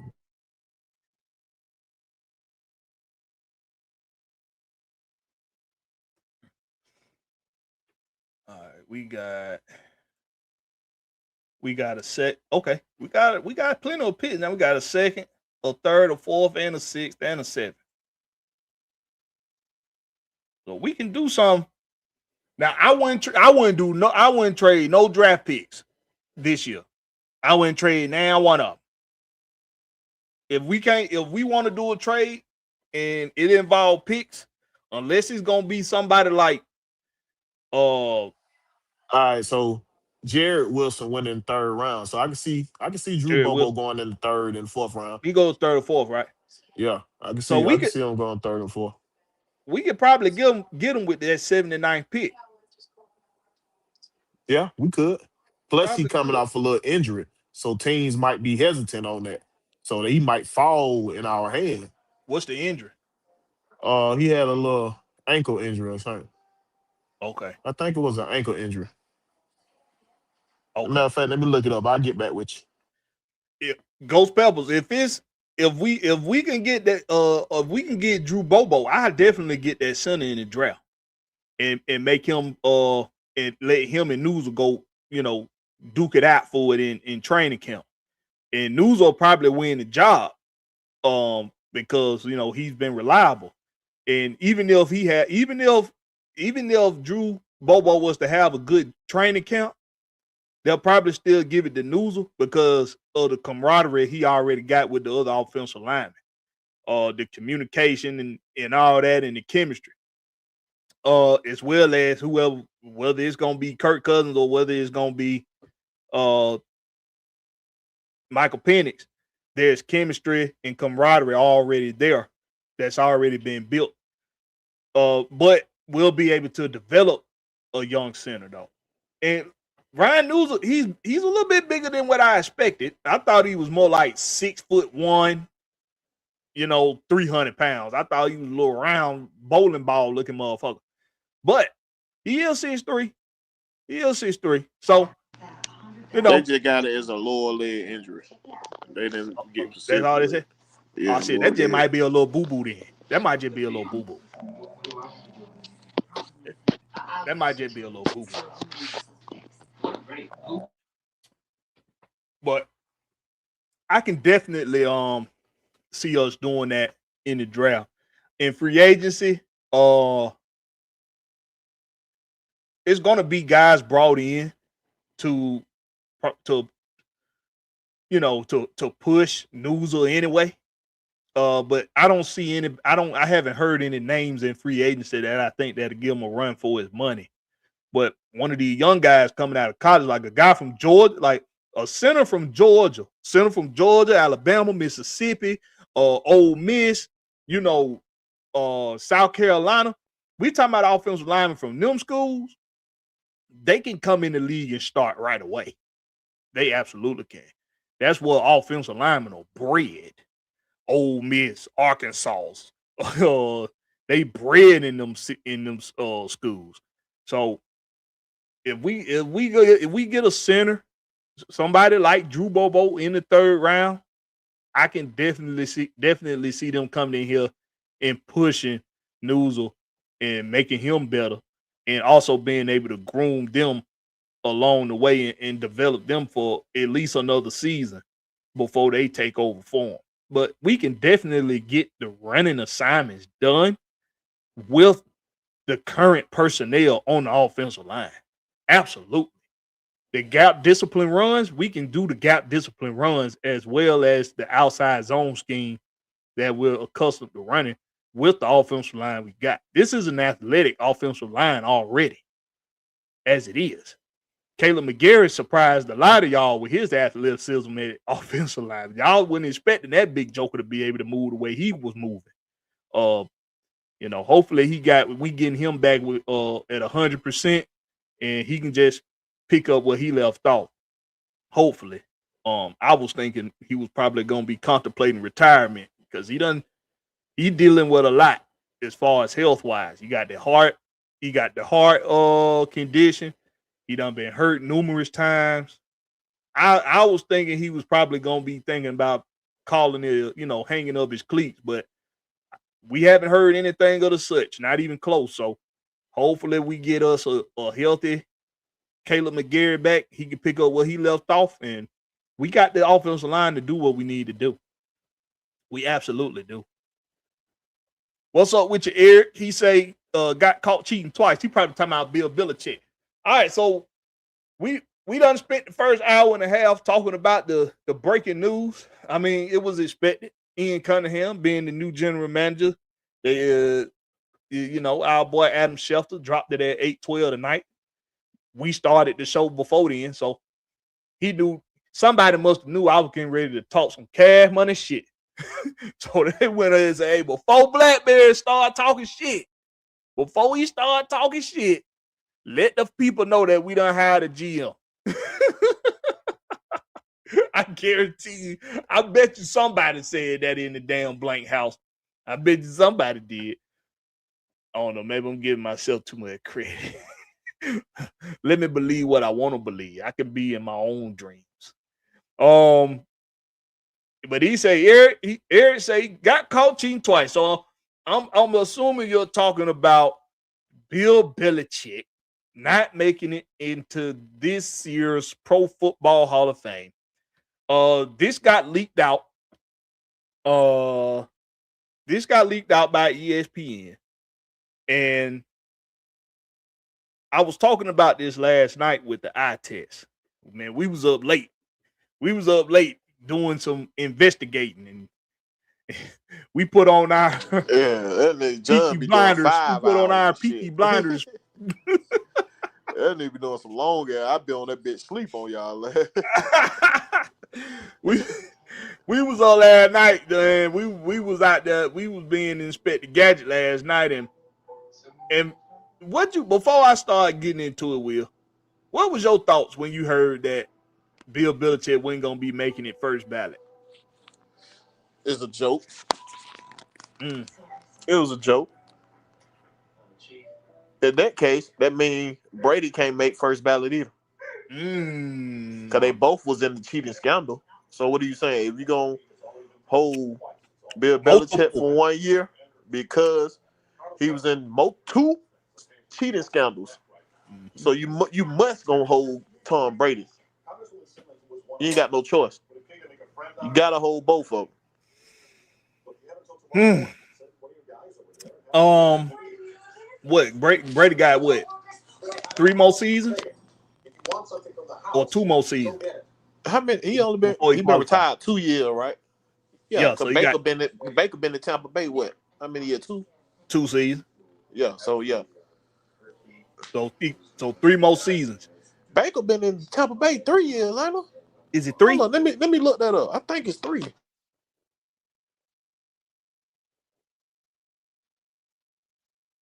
I think it is 3. Gats boy, you in the chat? How long Baker been in the league? How long Baker been with Tampa?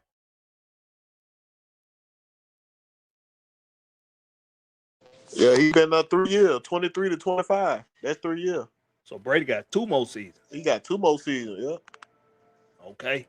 2 more seasons before he be eligible. Okay. We gonna see what George Texas boy be on it. Look, he put that shit in there quick. Hey, y'all gotta see this. Now, see, we was talking about this last night, and it's funny how Hold on, before you start that, bro. Have Belichick been out of coaching 5 years, or it worked different for coaches? Oh, coaches just need to be out for 1 full season. Oh, okay. Yeah. Okay. 1 full season for coaches. And apparently they don't have to say that they retired. They just got to been not coaching in the NFL for. But what if he take another year in NFL? Then they restart? No, like he could if they put like he can. I don't think you could be in the Hall of Fame and be a coach too. Somebody did it. Let me see who that was.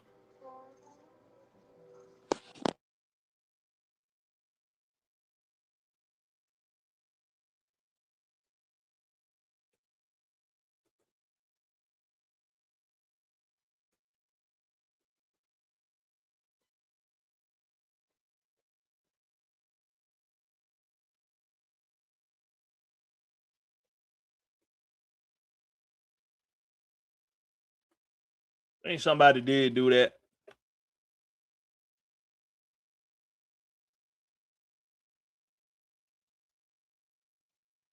Yeah, George Hollis, he did it. He was inducted in the inaugural 1963 class. No. He continued to coach Chicago Bears on and off until 1967. Curly Lambeau, inducted in 1963. He continued coaching in the league through 1954. Sid Gilman inducted in 1983. He later coached in the USFL, but his NFL hit. Okay, now see 63 was that was before the merger, so that don't count. I'm not gonna say that count. Yeah, ATL 251. Philip River is a player, so yeah, he had started over. He got to wait 5 years now. Yeah, That's why he came back, get that insurance for his family, all them damn kids. Start that clock over. yeah.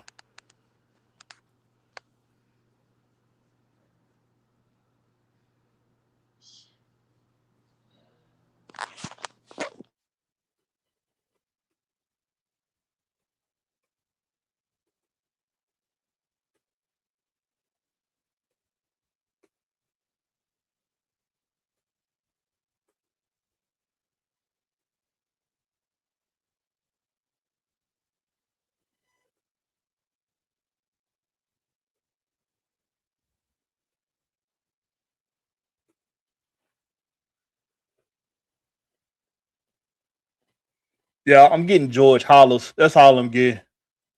Another coach, Joe Gibbs, also retired and was later inducted into the Hall of Fame in 2001 before coming out of retirement. Okay, so Joe Gibbs did it. Joe Gibbs did it. Joe Gibbs retired and was inducted in 2001. He came out of retirement to coach the Washington Redskins again from 2004 to 2007. In contrast, it's a Marv Levy, who was inducted into the Pro Football Hall of Fame in 2001 after his retirement in 1997, returned to the Buffalo Bills as a general manager and vice president of football operations in 2006, not as head coach. Okay, so Joe Gibbs is the only, yeah, Joe Gibbs is the only one to do it since the merger. Before the merger, you had two guys that did it, but that don't really count. I don't think that counts. So Joe Gibbs, he did it. Retired, came back and coached later on for the Washington Redskins.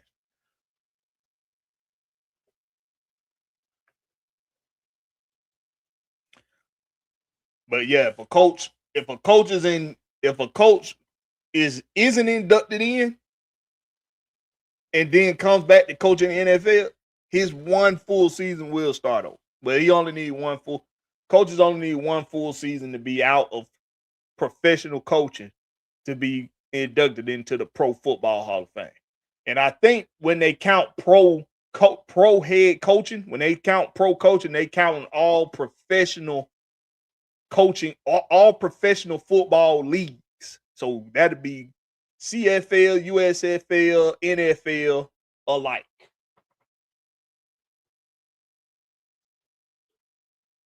So you can coach on the collegiate level and still get inducted into the NFL Hall of Fame, into the Pro Football Hall of Fame. Clearly, it's in the word. But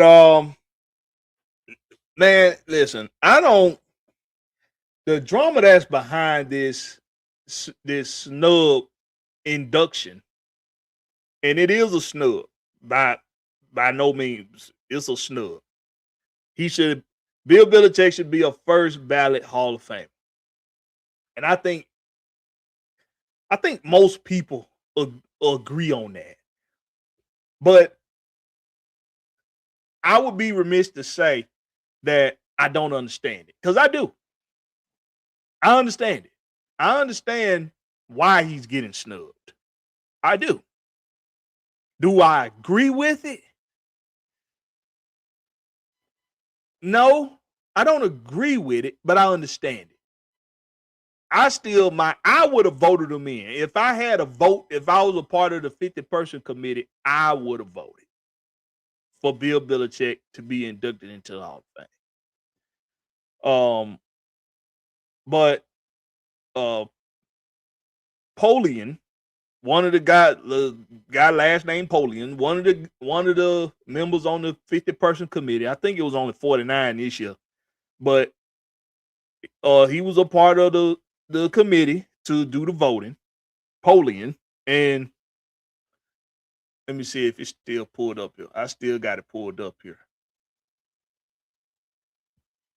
He went on record for saying he went kind of Polian went kind of back and forth on it when he was asked if he voted for Bill or not. And what he said was, I had it right. Well, I had it.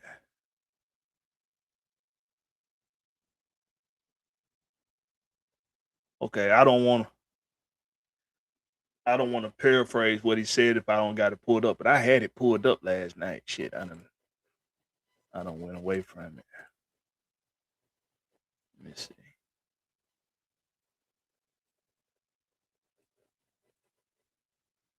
God, I lost it. It's cool. But the drama behind this snub is that it was put out there by Polian that it was members of the committee that didn't think that Bill Belichick should get in because of the cheating scandals.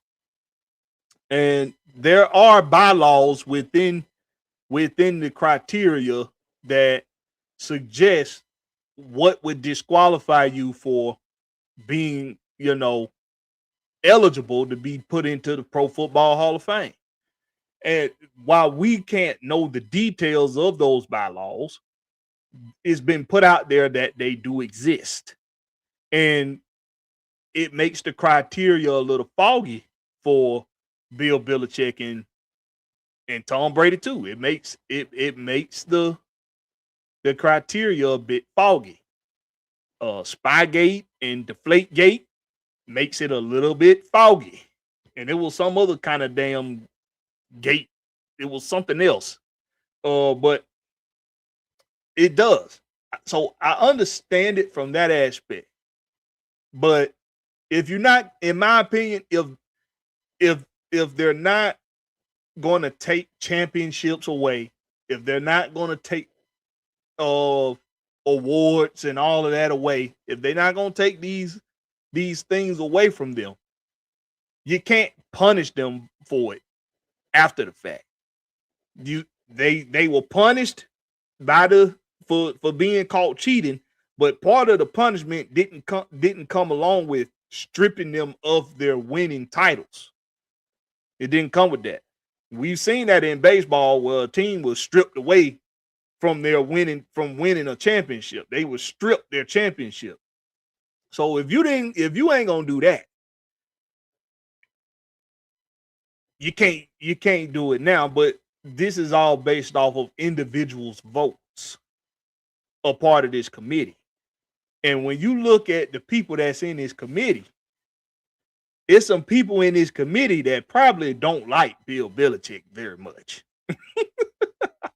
I will give you some names that's in this committee. Hold on 1 minute. Let me go down this list of names for y'all. I had all this stuff pulled up all night. I should have just left it up. I should have just left all of it up. Let me see.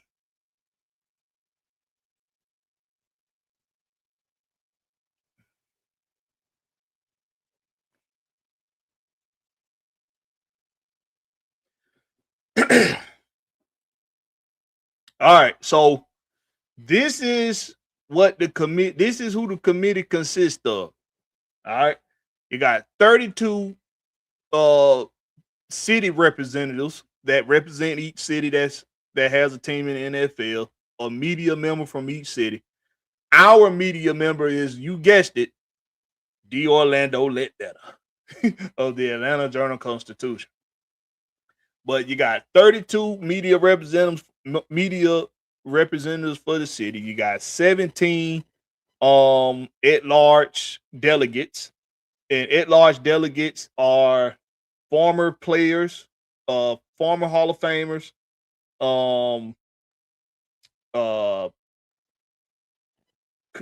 contributors, or something like former contributors, or contributors like broadcasters or something like that.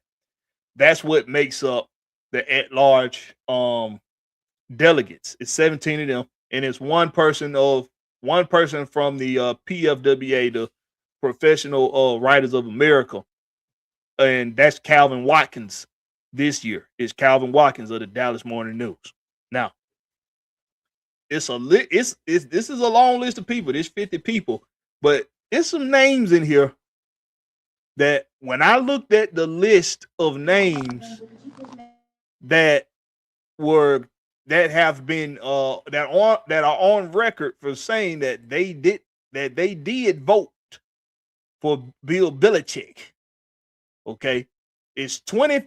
They got 25 confirmed yes votes. 25 confirmed yes votes. One person implied yes, and they got 2 confirmed no votes. Okay. Yeah, you got folks asking who the hell was the nose. They want to know, and they trying. What the name is? Pilot. The pilot dude. Is his name Pilot?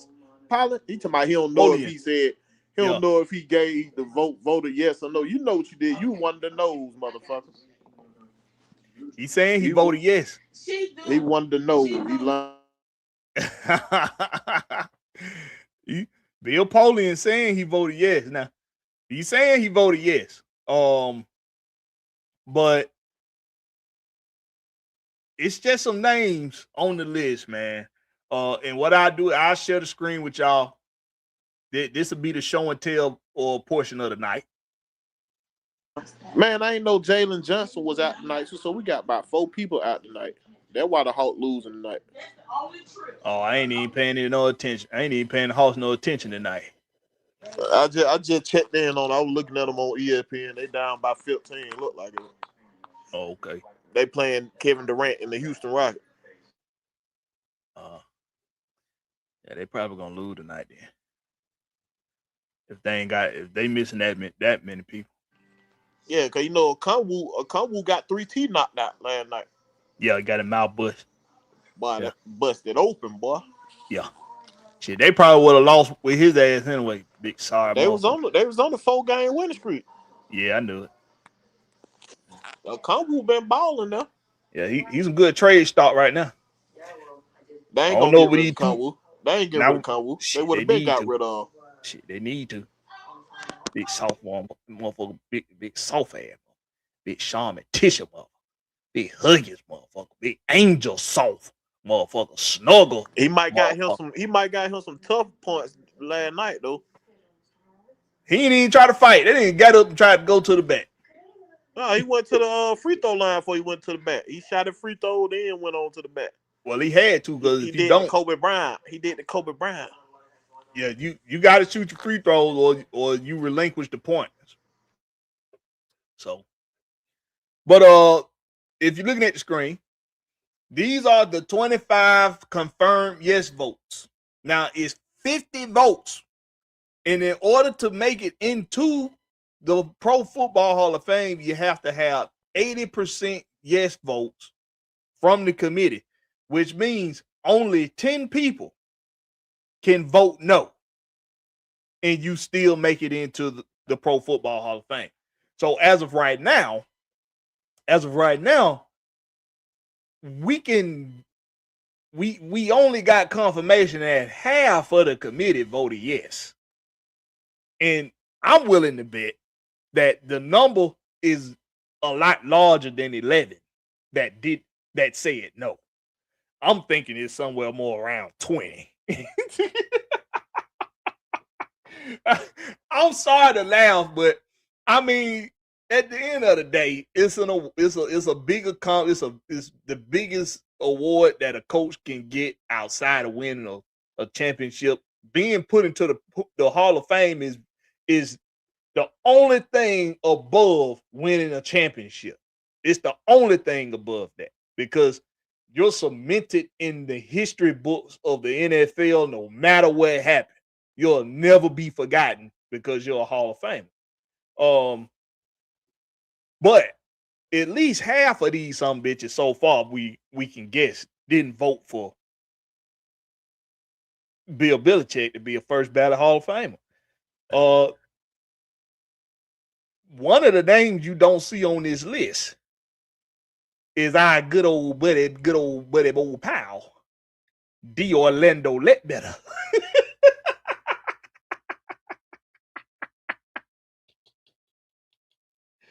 I'm sorry I'm laughing at this shit.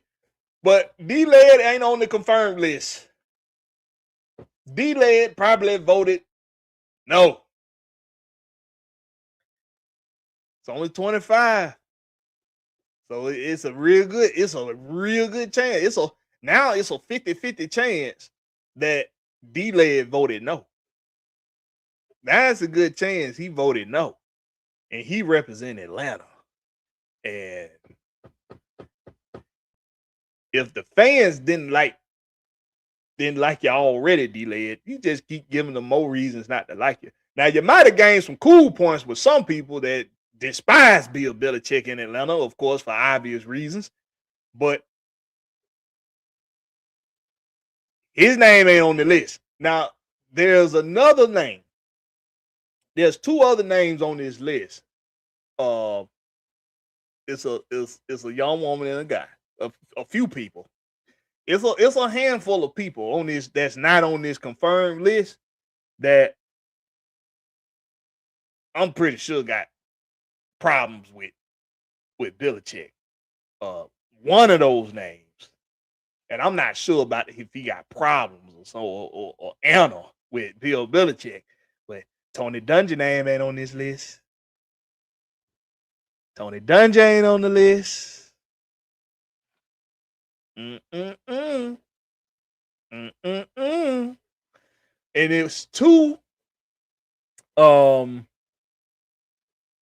There's two ESPN representatives in this group.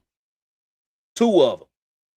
Only one of them, and I'm gonna share this to y'all.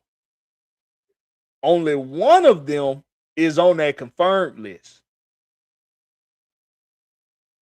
Only one of them on that confirmed list. And that's Saul Palatiano. I can't never say that man's name right. Palatiano from ESPN. Saul from ESPN. The other is Lisa Salters. She ain't on that list. She ain't on that list. Lisa Salters is not on the list. As you see right here, Saul and Lisa are the only two ESPN representatives on this list. That's in the committee. And only one of them on that list, and that's Saul on the confirmed list. Lisa Salters ain't on that list. Who broke the news first? Who broke the news first that your boy wasn't going to be in the Pro Football Hall of Fame? ESPN.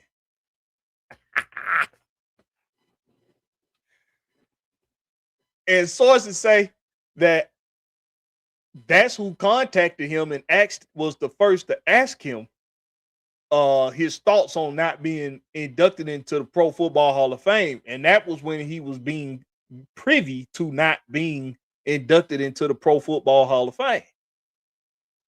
ESPN tried to get that scoop first. And well, Lisa Salter's name is not on the list. I ain't know Ian Cunningham stayed in Georgia as a child. He stayed in Roswell. Yeah, them in Georgia, he got ties to Georgia. He was born in Texas though. Yeah, so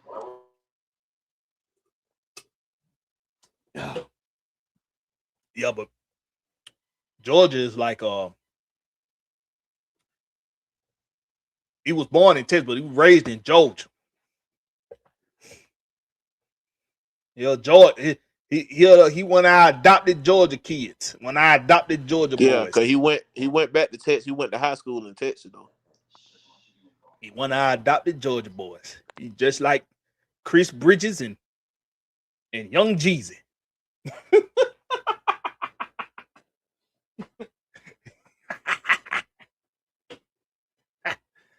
What Jeezy from? Jeezy from Chicago. Oh, Chi-Town. Yeah. Oh.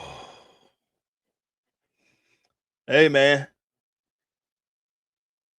Let me see what y'all talking about in the chat, man. Let's see what y'all think about the snub. The snub of the century.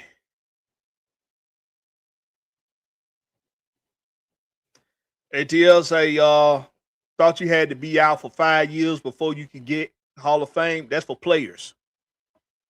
Players got to be out at least 5 full seasons. Coaches only need to be out 1 full season. Southside say Baker been there 3 years. Tom left in 2022.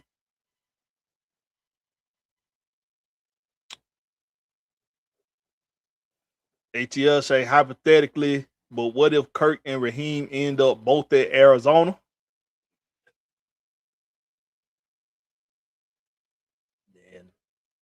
Then it's good luck to them. Good luck. And we know Arizona is in a Good legit luck. rebuild phase, or a legit rebuild phase. That might be the best situation for Raheem. Yeah, he can walk out gracefully into the shadows, right through the Arizona back doors. Cause he gonna have to call his play down there. They ain't got no defense coordinator. Who you gonna? He might bring Jimmy Lake back. He does say, I guess keeping him out was a way of putting the mouse back in the, putting manure back in the cow. Ooh, what a terminology! What the hell he covered these analogy from? Whoa, what an analogy that was! Whoa. Or metaphor? Is that a metaphor? What a metaphor that was. ATL say you see Baker ain't saying nothing now that they hired Zach Robinson. He said, damn, Baker probably telling us I opened up my big fat fucking mouth and I done got this sorry motherfucker over here to call my place. That's what you get, nigga. Should keep your fucking mouth shut.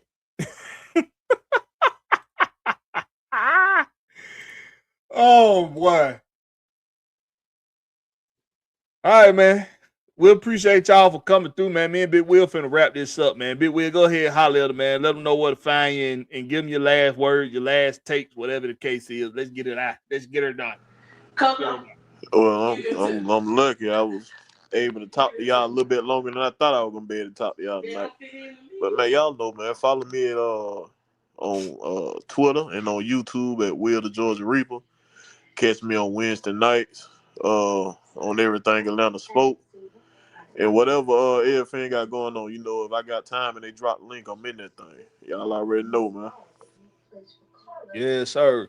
Hey, man, I want to shout out once again one of the OGs in the game, Silk Legacy, aka Deshaun Coswell, man. We brought the prayer warriors out for him earlier tonight. Want to do the same. Want to do that one more time before we get up out of here. Want to extend the prayer hands out for my boy. He's in the ICU, and he say it ain't looking good. So, man, what going on? Yeah, he said he sent me a message right when show start time came in, and he said he in ICU, and he said it ain't looking good. So, me and my family pray for him over there way, man. Yeah, man. So prayers out, man. Reaching the prayer hands out to my boy Deshaun Coswell, aka Silk Legacy, man. May the good Lord watch over you and bring you through all your struggles, bring you through all your hardships. And you know the good Lord got you, man. Amen. The good Lord got you. So shout out to my boy. Amen. That being said, man, y'all make sure y'all do the thing, man. Hit them buttons, like, subscribe, share before you get up out of here. Make sure you share the stream before you get up out of here. Yeah. Share the stream. That being said, man, appreciate y'all for coming through. This has been the Rex Pit. My homie Big Will, shout out to him. Appreciate you for coming through on your busy night. This has been the home team with Blakberry. That's Blakberry, no C, just a K. Catch us on the flip side.